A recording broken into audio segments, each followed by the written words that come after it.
চকলেটটা মোটামুটি অনেকেরই পছন্দ, আমার তো খুব পছন্দ, জেলি জেলি নরম। যতবার কিনেছি বেশ দাম দিয়েই কিনেছি, এই 30, 40, 50 টাকা। আমি তো বোকা, যেখানে সেখানে বোকা হয়ে যাই। যাই হোক, এই যেখানে 10 টাকা যে লেখা আছে ওখানে এরকম একটা দাগ দেওয়া ছিল।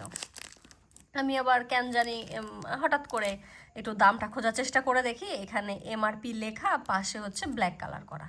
তা আমি ভাবলাম যে এখানে তো ব্ল্যাক কালারই থাকবে না, আর যেহেতু আমার মার্কারের কাজ হয় টুকটাক, আমি জানি মার্কারের কালিটা ঠিক কীরকম হয়। আমি ঠিক ঘষে উঠিয়েছি মাত্র, এই যে নগে নগে লেগে আছে।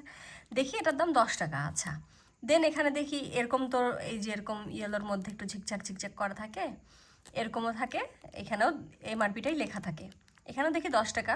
আমার কাছে যেহেতু 30 টাকা নিয়েছে, আমি এটা মাত্র উঠালাম, তাকিয়ে দেখি এই যে এখানেও আছে। এইটা যদি এখন ওঠাই, দাঁড়াও তোমাদের আমি দেখাচ্ছি, ক্যামেরাটা ধরো। আমি এটাকে দেখাই।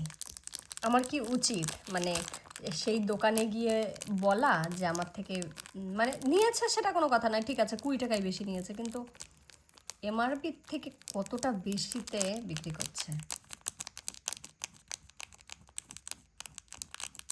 কালকে গিয়ে আমি অবশ্যই বলবো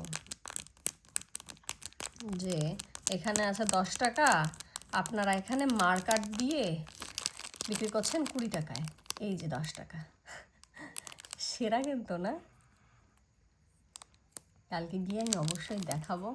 আর তোমরাও, আমি মেলা থেকেই নিয়েছি, তোমরাও যেখান থেকে কিনবে এরকম করে আমার মতন বোকামি করবে না, এরকম করে দেখবে কোনো জায়গায় এরকম কালো দাগ ঠাগ আছে নাকি, দেখে দেন কিনবে।